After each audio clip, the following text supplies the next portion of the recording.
The shank is split, the bezel installed, and the sides are decorated.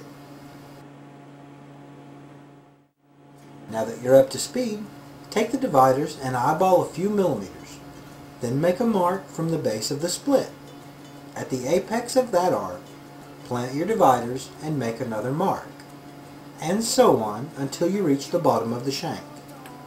Start from the opposing split base and do the same thing.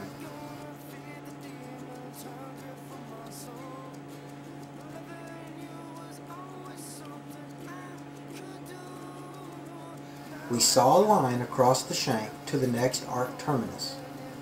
This gives us a nice crisscross pattern, as is already done here on the other side. Remember, just make lines, don't cut through. We widen each line with a triangular needle file, creating a sort of raised diamond effect. There's no real need for this texture here, but its position and naturally non-skid surface will add some degree of benefit in keeping the stone topside and preventing twirling around the finger.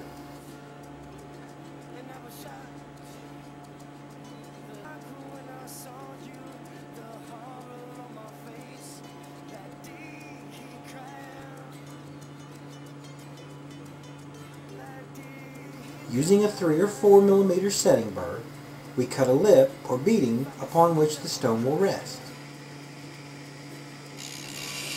We must produce a steady, even cut and check it periodically with the stone.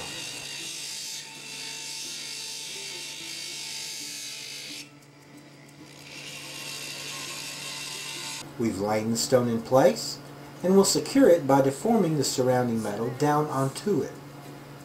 For this, we use a burnisher. Start with the stout sides of the tool, pushing metal inward, remembering that opal is a very soft stone.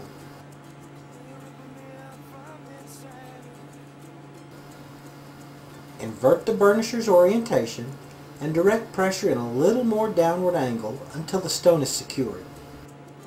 Finally, with the very tip of the burnisher, we roll the top edge completely over and inward. Even though the stone is already secure, this evens and strengthens the top edge of the bezel.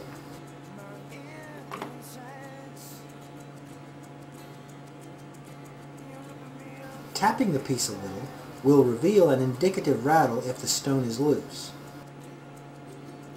It doesn't appear to be loose, but we'll check it again periodically throughout the finishing process to be sure. Now the construction is complete and it's time to put a shine on our ring. I like to use a variety of abrasives, staged from medium to fine. Here we see an inside abrasive, medium and fine knife edges, as well as a small polishing rod for tight detail.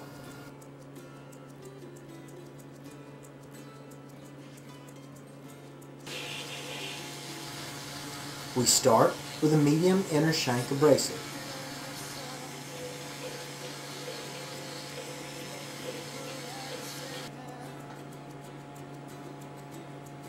As shiny as the ring is now, we've only used abrasives thus far. Now it's time for an array of polishing implements and compounds. I'm a little compulsive about the polishing stage, because inadequate time spent here can render all your previous efforts vain.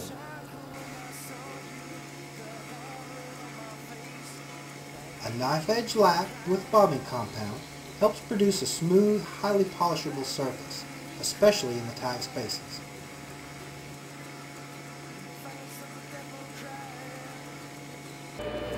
Moving to the polishing machine, we shine the inside first.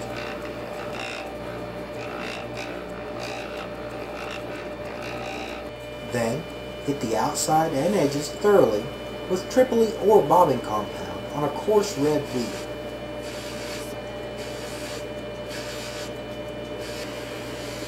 Next, the softer yellow wheel with white rouge. And finally, a stitched white muslin buff with yellow rouge. A small fine weave abrasive bit adds a slight matte finish to parts of our split shank, just to enhance the detail. and it looks to me like we're done and ready for the cleaner. Always be careful putting opals in an ultrasonic cleaner and never use acids or plating solutions. Our ring turned out great, and I think our customer will be pleased. I'm so pleased that you've decided to hang out and watch the entire process. I also really look forward to working with you again on another project, and you can bet it will be a real eye-catcher as well as an interesting story for the patron. I'm Kendrick Thompson, and I hope you'll come again to visit the Goldsmith.